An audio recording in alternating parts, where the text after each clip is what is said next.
Unë mendoj që kjo masë është shumë pozitive, sepse vështirësi të mëdha kemi hasur gjithë këto vite. Dhe mendoj se fëmijët po na i merr jeti social.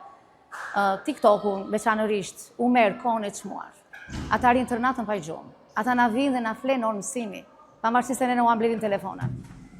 Unë mendoj se i ka shkatëruar edhe nga nervat, nga shëndeti mendor, kanë një stres të papar, fëmijët nuk janë më siç kanë qenë.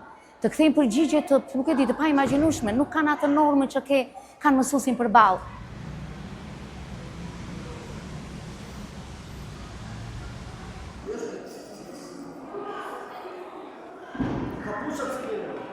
Se nuk duken, ja.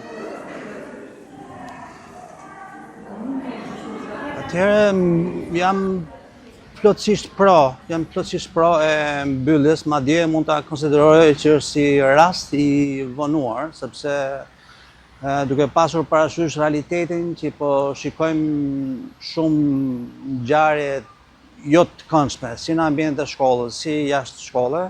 Kështu që është më se vendimi i drejtë për mbylljen e TikTok-ut. Kështu që kemi më shumë mundësi që t'i kontrollojmë fëmijët pa këto rrjetet sociale. Po bëj matematikën se ja vetë fizikën.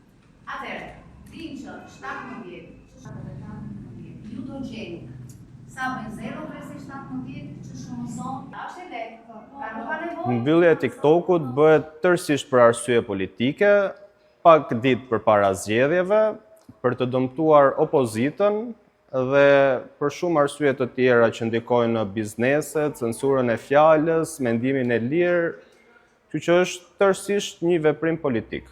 Shumë